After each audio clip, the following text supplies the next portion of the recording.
अस्सलामुअलैकुम वरहमतुल्लाहि वबरकातुहू। अल्लाह तबारक व तआला दे सोहने ते बाबरकत नाम तो शुरू करना जिहड़ा तमाम जहानां दा मालक है। ते मेरे बेलियो ते सज्जणों की हाल चाल है तुहाडा। मैं उम्मीद करना कि तुसी सारे ठीक ठाक होसो। ते जनाब अज दी जिहड़ी गल है ना वो बड़ी मज़ेदार है। ते वो गल सुनन तो पहले ज़रा थोड़ी जी मेहरबानी करनी है, मेरे चैनल नू सबसक्राइब भी करना है ते लाइक भी करना है ते घंटी वाले बटन नू लाजमी दबा लेना। तो चलो अज की गल शुरू करने हैं। जनाब गल कुछ इंज है कि त्राए बेली होंदे ने ते वो आपदे किसे लगदे नू ना मिलन वास्ते लाहौर जांदे ने। ते जदों लाहौर जांदे ने ना ते लाहौर पहुँच जांदे ने ते आपदे बेली दे घर दा दरवाज़ा खड़काउंदे ने ना ते उन्हां दा बेली सीधा सवारा उन्हां दा बेली निकलदा है। बेली उन्होंने वेख के बड़ा खुश होंदा है, मिलता है तो बहाते ने तो कोई चाह पानी तो कोई लंगर पानी होंदा है। रात हो जाती, रात नूं ही वो जनाब ना उन्हां दा जिहड़ा बेली है ना बड़ी सेवा करता है, बड़ा उन्होंने चाह चढ़िया आंदा है, बड़ा रजमदा है उन्होंने। तो जनाब सुबह हो जाती है तो जदों सुबह होंदी है ना तो वो जिहड़े बेली उन्होंने मिलन वास्ते गए होंदे ने उस लगदे कोल उनदे तो मंगदे ने इजाज़त।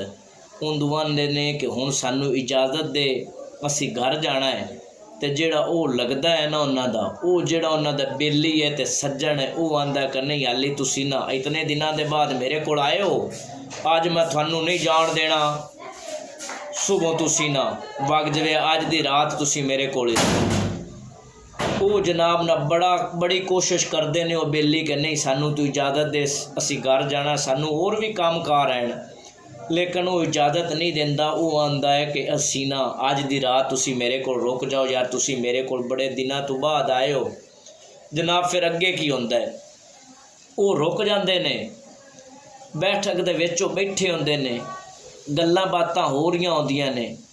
ते वो जिंदे कोल बंदे बेली मेहमान जाते ने ना भराने बन के जाते ने, उस जनाब ना लगदे नू कोई ना शहर काम होंदा है तो वो आंदा है कि तुसी ना इत्थे बैठो, कोई गप शुप लाओ तो मैं ना कोई अद्धे घंटे ती आ जाना। वो जनाब वग जाता है तो कोई घंटा गुजर जाता है ना तो घरों दरवाज़ा खड़कदा है, एक छोटा जिहा बच्चा होंदा है तो वो आके उन्हां भराणियां नू आखदा है कि थोड़ी देर वास्ते तुसी बैठक तो बाहर हो जाओ तो ना असी बैठक दी करनी सफाई। तो जैसे सफाई हो जासी ना फिर अंदर आके बह जावे। मुख्तसर जनाब वो जिहड़े भराणे ने बैठक तो बाहर निकल के आके रोड ते खड़ो रहिंदे ने तो एक भी घंटा गुजर जाता है तो दूसरा भी घंटा गुजर जाता है। उस बैठक की सफाई करके दरवाज़ा बंद करके तो घर वाले अंदर बह जाते हैं। उन्होंने बुलाते नहीं, जदों 2 घंटे गुजर जाते हैं ना वो दरवाज़ा खड़काउंदे ने, दरवाज़ा कोई भी नहीं खोलता। मजीद वो कोई 2 घंटे होर रुकते हैं, 4 तो 5 घंटे हो जाते हैं तो ना उन्होंने तो लगदा तो सज्जन होंदा है तो ना ही उनके घर वाले कोई दरवाज़ा खोलते हैं। तो वो जनाब उत्थों वापस आ जाते हैं घर। तो गल सुनाण दा मकसद मेरे बेलियो ते सज्जणों ये है कि अज दे इस दौर दे विच भी ना कुछ इहो जे बंदे मौजूद हैं कि उन्होंने पुराना वग जाए ना तो उन्होंने मूँह बड़े भैड़े हो जाते हैं। वो मूँह उन्होंने इंज हो जाते हैं जिवें इन्हां दा कोई बड़ा वड्डा नुकसान हो गया है। तो इंज दोस्तों इंज बेलियो नहीं होना चाहिए। क्यों नहीं होना चाहिए? जिहड़े पुराने होंदे ने, जिहड़े मेहमान होंदे ने, वो अल्लाह ताला दी रहमत होंदे ने, अल्लाह ताला दी बरकत होंदे ने। उन्हां दे आवन दे नाल वो जिहड़े घर वाले ने ना उन्हां दियां पता नहीं कितने मसले ते मसैल ते परेशानियां दूर हो जांदियां ने, अल्लाह ताला दूर कर दिंदा है। ते जदों वो पुराने जांदे ने ना उस घर तो ते उन्हां पुराणियां दे पिछे उस घर दे जिहड़े बलाई ते मुसीबतां ते दुख हैं उन्हां दे पिछे लग जांदे ने ते उस घर दे विचों निकल जांदे ने।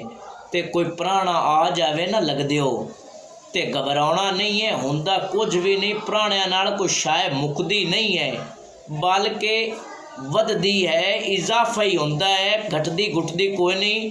तो कुछ भी नहीं होंदा। तो कोई पुराना आ जाए तो मुँह भैड़ा नहीं करना, खुश होया करो क्योंकि उन्हां घरां दे ले पुराने जांदे ने जिन्हां ते अल्लाह ताला दी रहमत होंदी है। ते तुसां घबराउणा नहीं। अल्लाह ताला मेरे बिरावां ते सजना नूं अपने हिफ्ज़ो अमान च रखे। अल्लाह निगहबान।